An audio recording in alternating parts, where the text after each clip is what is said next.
नमस्कार दोस्तों, YouTube channel साहित्य अध्ययन पर आपका स्वागत है। और आज हम जिस क्वेश्चन को लेने वाले हैं वो है काव्य रचना की प्रेरणा व्यक्ति को कहाँ से प्राप्त होती है। इस संबंध में विभिन्न विद्वानों के विचार स्पष्ट करना है, यानी काव्य रचना की प्रेरणा जो है वो कहाँ से आती है, काव्य के प्रेरक तत्व कौन से हैं। तो ये संस्कृत साहित्य में हमें बहुत डीपली पढ़ने को मिलता है। इसके जो 6 तत्व हैं या फिर 6 हेतु हैं, चलिए हम शुरुआत करते हैं इसको समझने की। तो उत्तर है, कवि कर्म को काव्य कहते हैं। कवि जो कर्म करता है उस कर्म को काव्य कहा जाता है। काव्य एक ऐसी कृति यानी कि रचना है जिसके लिए कोई ना कोई कारण या हेतु अनिवार्य होता है। कारण माने हेतु, कोई ना कोई कारण यानी रीज़न होना चाहिए काव्य की रचना के लिए। काव्य तभी रचा जा सकता है जब कोई एक रीज़न उत्पन्न हो। तो काव्य हेतुओं से तात्पर्य है काव्य रचना के कारण, जैसे प्रतिभा, व्युत्पत्ति आदि। दूसरे शब्दों में कहा जा सकता है काव्य हेतु वह शक्ति है जिससे कवि काव्य की रचना करने में समर्थ होता है।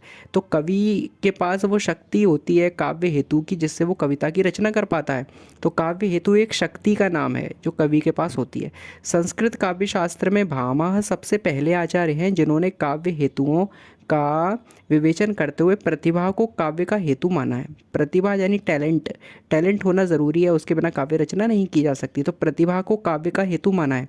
आचार्य मम्मट संस्कृत काव्य शास्त्र के सबसे अधिक प्रभावशाली आचार्य हुए हैं। आचार्य मम्मट को संस्कृत काव्य शास्त्र का सबसे प्रभावशाली यानी सबसे इम्पैक्टिव आचार्य माना जाता है। इन्होंने शक्ति यानी कि प्रतिभा, निपुणता यानी कि बोल सकते हैं हम निपुण होना, निपुण यानी कि दक्ष होना, और अभ्यास यानी कि बोल सकते हैं हम प्रैक्टिस, इसको काव्य रचना का हेतु माना है। उनका निम्नलिखित कथन द्रष्टव्य है। यदि हम उनका कथन देखें तो उनका कथन है, शक्तिर निपुणता लोकशास्त्र काव्याद्य वीक्षणात् काव्यज्ञ शिक्षयाभ्यासा इति हेतस्तदुद्भवे। इसका मतलब है आचार्य मम्मट ने अपने मत की व्याख्या करते हुए लिखा है कि शक्ति एक विशेष प्रकार का संस्कार होता है जिसे कवित्व का बीज रूप कहा जा सकता है। इसके बिना काव्य की रचना नहीं हो सकती। स्थावर जंगम आदि लोक व्रत, व्याकरण, अभिधान, कोश, महाकवियों के काव्य आदि के मनन चिंतन, उनको पढ़ना, पिछले कवियों को रीड करना, इससे प्राप्त जो ज्ञान होता है वो व्युत्पत्ति कहलाता है। काव्य रचना के लिए निरंतर यानी लगातार किया गया प्रयास यानी प्रयत्न अभ्यास कहलाता है। यानी कि आपके अंदर ये सारी समझ भी होनी चाहिए, व्याकरण, विधान, कोश, महाकवियों के पिछले लिखे हुए कविताओं को का मनन पढ़न चिंतन भी होना चाहिए, और साथ ही साथ अभ्यास, खुद का अभ्यास भी होना चाहिए। तो पहली चीज़ हो गई व्युत्पत्ति। दूसरी चीज़ है काव्य रचना के लिए निरंतर किया जाने वाला प्रयत्न यानी अभ्यास। इस प्रकार प्रतिभा, व्युत्पत्ति और अभ्यास तीनों ही काव्य के आवश्यक हेतु हैं, रीजंस हैं। इनमें से पृथक रूप से किसी एक को काव्य का हेतु नहीं माना जा सकता। इनके अनुसार इनके स्वरूप की विवेचना निम्नानुसार द्रष्टव्य है। यदि इनके स्वरूप को समझें तो निम्न तरीके से समझ सकते हैं। हिंदी साहित्य के आचार्यों के अनुसार काव्य के हेतु कौन कौन से हैं। तो संस्कृत आचार्यों की भांति हिंदी साहित्य के आचार्यों के काव्य हेतु विषयक विभिन्न मत प्राप्त होते हैं। जैसे डॉक्टर भागीरथ प्रसाद ने काव्य के 3 हेतु माने। इनका क्रमशः विवेचन निम्नानुसार है। पहला हेतु इन्होंने माना है प्रेरक। प्रत्येक कवि की सामाजिक, पारिवारिक, वैयक्तिक परिस्थितियाँ या उसे प्रेरणा देती हैं। हर कवि के आसपास कुछ परिस्थितियां निर्मित होती हैं जिससे उसे काव्य लिखने की प्रेरणा मन में आती है। जैसे कि सामाजिक कुछ ऐसी परिस्थितियां उत्पन्न हो जाएंगी, पारिवारिक परिस्थितियां या फिर वैयक्तिक यानी कि पर्सनल परिस्थितियां उसे, जैसे कि मान लो व्यक्ति का प्रेम में पड़ जाना, ये उसकी वैयक्तिक परिस्थिति है। प्रेम में पड़ गया तो वो कविता लिखेगा। पारिवारिक यानी कि कुछ पारिवारिक केसेस हैं, कुछ चीज़ें हैं जिनके कारण वो कविता लिखेगा। सामाजिक यानी कुछ ऐसे ताने बाने बुने गए, समाज में कुछ घटित हुआ जिससे कविता लिखने के लिए वो प्रेरित हुआ। ठीक है, तो इनसे ही उसे काव्य की रचना करने की प्रेरणा प्राप्त होती है। तो पहला जो तत्व माना गया है, पहला हेतु जो माना गया है वो माना गया है प्रेरक को। ठीक है, और इनके अनुसार दूसरा जो हेतु है वो है निमित्त। काव्य रचना का निमित्त यानी कि कारण कवि की प्रतिभा होती है। प्रतिभा कवि की उर्वर कल्पना, उर्वर यानी कि जैसे धरती होती है वो उर्वर होती है, उपजाऊ होती है, ऐसी कवि की जो उर्वर कल्पना होती है, उपजाऊ कल्पना होती है, जो जिससे कविता उपजती है, वो सौंदर्य अनुभूति, संवेदनशीलता, सौंदर्य की अनुभूति यानी कि सुंदरता को अनुभूत करना, खुद से फील करना, रियलाइज़ करना, संवेदनशीलता होना कवि के अंदर, यानी कि कवि के अंदर संवेदनशीलता, काइंड हार्ट होना, शब्द और अर्थ तत्व की सूक्ष्म परख ये भी होना ज़रूरी है। शब्द और अर्थ जो तत्व हैं उनकी सूक्ष्म परख, ये सब भी देखा जाता है। तो ये हो गया निमित्त। तीसरा जो है वो है उपादान। काव्य रचना का तीसरा हेतु उपादान कारण कवि का शास्त्रीय ज्ञान, सत्संग, श्रवण और मनन है। जब कवि का शास्त्रों का ज्ञान होता है, कवि सत्संगों में जाता है, कवि सत्संग सुनता है, लेक्चर्स का श्रवण करता है, आचार्यों के द्वारा श्रवण करता है और उनको मनन करता है अपने जीवन में, तो ये भी एक कविता को लिखने का हेतु है। तो ये 3 हेतु जिसके अंदर है वो काव्य रचना कर सकता है। प्रेरक तत्व जिसके पास निर्मित हो जाए, निमित्त होना चाहिए, कारण होना चाहिए, ठीक है, सौंदर्य अनुभूति, संवेदनशीलता, उपादान होना चाहिए, शास्त्रीय ज्ञान, सत्संग, श्रवण और मनन। जब ये तीनों हेतु मिल जाते हैं तो कविता की रचना की जाती है। और इन तीनों हेतुओं के बाद जो काव्य रचना का गुण आता है उसको किसके द्वारा बढ़ाया जा सकता है? उसे अभ्यास और अध्ययन के द्वारा बढ़ाया जा सकता है। अभ्यास यानी प्रैक्टिस करके, अध्ययन यानी ज़्यादा से ज़्यादा रीडिंग्स करके, कविताओं को, साहित्य को ज़्यादा से ज़्यादा पढ़ के इस टैलेंट को और भी ज़्यादा निखारा जा सकता है। तो किसी को भी यदि कवि बनना है या कवि होने के अपने लक्षण को पहचानना है तो उसे ये सारी चीज़ ज़रूर देखनी चाहिए। पहला है प्रेरक तत्व है क्या, प्रेरक हेतु है क्या। प्रेरक यानी सामाजिक परिस्थितियाँ ऐसी निर्मित हुई हैं कि वो कविता लिख पा रहा है। पारिवारिक कुछ निर्मित हुई हैं या वैयक्तिक निर्मित हुई हैं। सामाजिक मतलब समाज में कुछ घटित होना, पारिवारिक यानी परिवार में कुछ घटित होना, वैयक्तिक यानी कि उसकी पर्सनल लाइफ में कुछ घटित होना। ये सारी चीज़ों से काव्य लिखने के लिए प्रेरित करती हैं। दूसरा है निमित्त यानी कि रीजंस ऐसा होना चाहिए कि कवि के अंदर प्रतिभा होनी चाहिए, जैसे कल्पना, उर्वर कल्पना होनी चाहिए। सौंदर्य की अनुभूति यानी सुंदरता को वो अनुभूत कर सके, फील कर सके। संवेदनशीलता यानी काइंड हार्ट होना चाहिए। जब ये चीज़ें होती हैं तो कविता बना सकता है। दूसरा हेतु हो गया। तीसरा हेतु है उपादान। उपादान ये होता है कि कवि के अंदर शास्त्रीय ज्ञान है, वो सत्संग में जाता है, सत्संग सुनता है, श्रवण करता है और मनन भी करता है। तो इस प्रकार से उसके अंदर काव्य की रचना का टैलेंट निर्मित होने लगता है। तो ये 3 हेतु हैं काव्य की रचना के, और इन 3 हेतु से काव्य रचना का गुण आता है, जिसको बढ़ाया कैसे जाता है? अभ्यास के द्वारा, यानी प्रैक्टिस, ज़्यादा से ज़्यादा लिखकर प्रैक्टिस हो जाती है, और अध्ययन यानी कि रीडिंग करके, रीडिंग और राइटिंग करके इस प्रतिभा को और भी ज़्यादा बढ़ाया जा सकता है। तो ये 3 हेतु मुख्य रूप से माने गए हैं काव्य रचना के। उपर्युक्त काव्य हेतुओं के परिप्रेक्ष्य में, यानी ऊपर कहे गए काव्य हेतुओं के लक्षण में यदि यहाँ यह विचार किया जाए कि कवि को काव्य रचना की प्रेरणा कहाँ से प्राप्त होती है, प्रेरणा कैसे मिलती है। सबसे पहला हमने हेतु देखा प्रेरक। तो प्रेरक यानी प्रेरक कौन है? तो हम यहाँ पाते हैं कि इस संबंध में विद्वानों के मत अलग अलग हैं, उनके अलग अलग विचार हैं। उदाहरण के लिए आदि कवि वाल्मीकि को रचना की प्रेरणा कहाँ से मिली थी? क्रौंच वध की प्रसिद्ध घटना से प्राप्त हुई थी। जब उन्होंने देखा कि एक काम मोहित क्रौंच पक्षी का युगल जो कि मिथुन क्रीड़ा में प्रवृत्त था, मतलब आप एक दूसरे के साथ प्रेम संबंध बना रहा था, उस दौरान क्या होता है, एक व्याध आता है, बहेलिया आता है। और क्या होता है कि महर्षि वाल्मीकि, आदि कवि वाल्मीकि नदी में तर्पण कर रहे थे, अपना संध्या वंदन पूजन कर रहे थे। उस समय उन्होंने क्रौंच की उस जोड़े को देखा, युगल क्रौंच को देखा प्रेम करते हुए, और उनका मन जो है प्रकृति में अनुरक्त हो गया, उसमें लग गया, वो उस जोड़े को देखने लगे। और जब वो देख रहे हैं तो उनके प्रति मन में करुणा का भाव आ रहा है, दया आ रही है उस पक्षी युगल को देखकर। यानी पक्षियों को देखकर, प्राकृतिक चीज़ों को देखकर, पशुओं को देखकर जिसके मन में दया आती है वही तो महात्मा होता है। तो उनके मन में एक स्वाभाविक दया की अनुभूति हो रही थी, भले ही वो कुछ भी कर रहे हो, वो उनका निजी जीवन था। लेकिन यहाँ पर जो आदि कवि वाल्मीकि है, महर्षि वाल्मीकि है, वो सज्जन संत होने के कारण उनके अंदर दया की भावना थी। पशु पक्षियों को देखकर वो अपना पुत्र समान, पुत्रवत मान रहे थे। उसी समय क्या होता है, जब हम भी देखते हैं ना, हमारे यहाँ कोई पक्षी आते हैं तो उनका पालन करने के लिए दया की भावना हमारे अंदर आती है, गाय को देखकर, बछड़े को देखकर, पक्षियों को, गिलहरी को देखकर। तो ऐसे ही यहाँ पर वाल्मीकि के मन में भी दया की भावना थी, लेकिन अचानक वो उनका मन अनुरक्त हो गया था, अपने पूजा पाठ से हटकर उनमें लगा हुआ था। अचानक क्या होता है, वहाँ पर एक बहेलिया आता है, यानी व्याध आता है, और बहेलिया जो होता है लक्ष्य साध कर उन दोनों पक्षियों को भेद डालता है, और वो दोनों पक्षी ही एक दूसरे के साथ ही बाण में भिद जाते हैं, और उन दोनों धीरे धीरे करके तड़प कर मृत्यु को प्राप्त हो जाते हैं।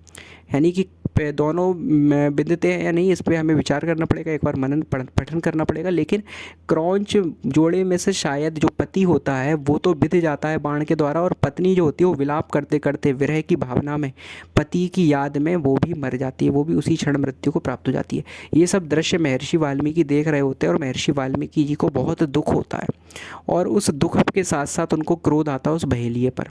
तो करुण रस और रौद्र रस की साथ में अभिव्यक्ति होती है, अनुभूति होती है महर्षि वाल्मीकि को, और उस समय वो एक श्लोक बोलते हैं, माँ निषाद प्रतिष्ठाम त्वम अगमः शाश्वती क्षमा, और आगे इस प्रकार से एक पंक्ति और बोलते हैं जिसमें वो कहते हैं कि हे निषाद, तुमने इस प्रेमी युगल का वध किया है तो तुम भी कभी शांति का अनुभव नहीं कर पाओगे। इस प्रकार से श्राप देते हैं। तो ये जो कविता, ये जो श्लोक निकलता है वो बाद में देवर्षि नारद बताते हैं कि आपने तो कविता की रचना कर दी, उससे पहले कविता थी ही नहीं संसार में।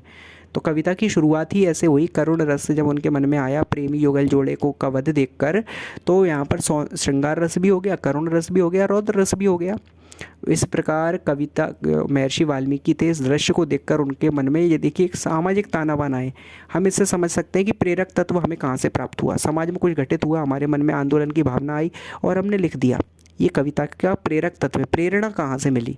तो कविता के लिए प्रेरणा होनी ज़रूरी है। महर्षि वाल्मीकि को इस प्रकार प्रेरणा मिली। ठीक है, अब महाकवि कालिदास को देखें तो महाकवि कालिदास को मेघ से काव्य रचना की प्रेरणा मिली।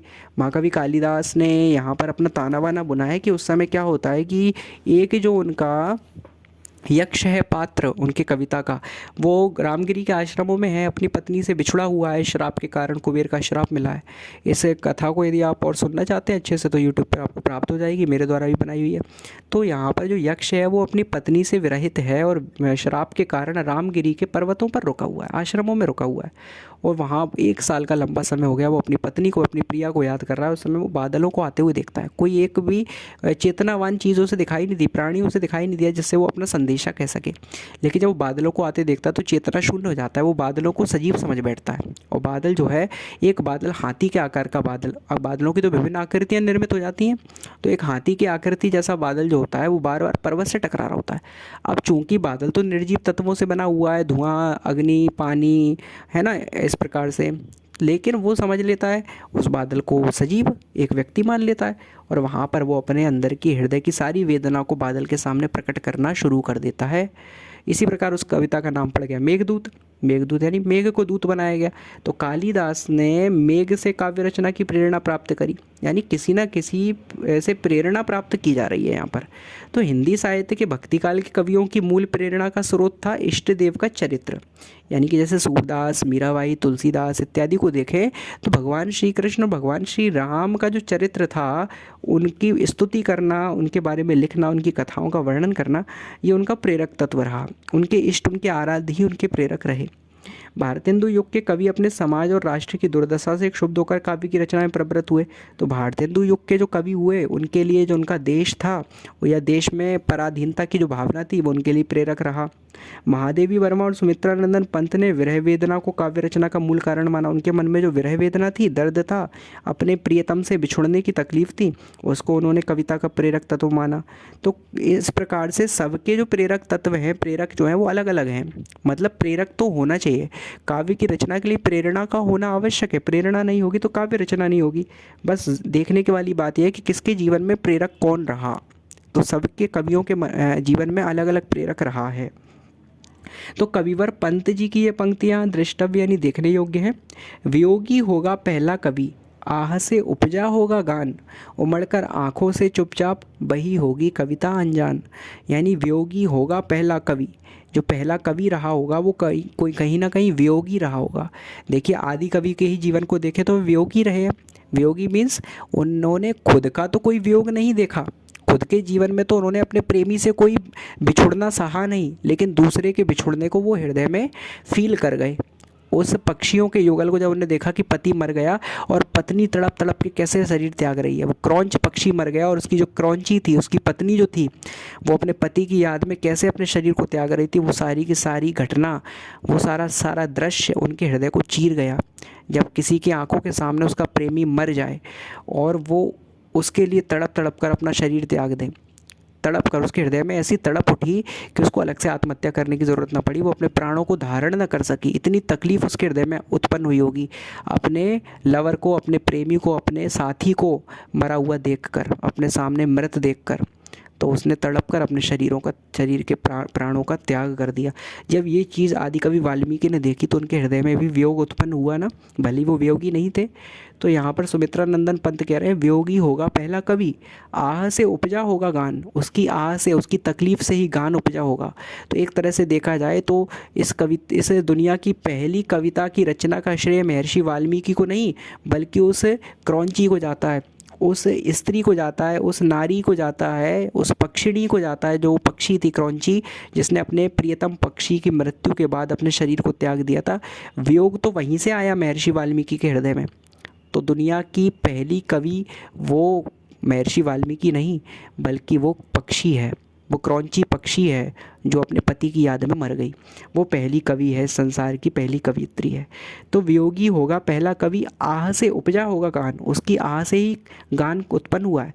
यानी हम देखें तो श्रृंगार रस, पहले संयोग श्रृंगार और फिर वियोग श्रृंगार, और वियोग श्रृंगार से ही काव्य की रचना हुई है। संसार में कविता आई है तो वो विरह भावना से, वियोग से, अपने साथी से बिछुड़ने के भाव से ही कविता ने जन्म लिया है। तो कविता का प्रमुख रस ही है वियोग श्रृंगार रस। उमड़कर आँखों से चुपचाप बही होगी कविता अनजान।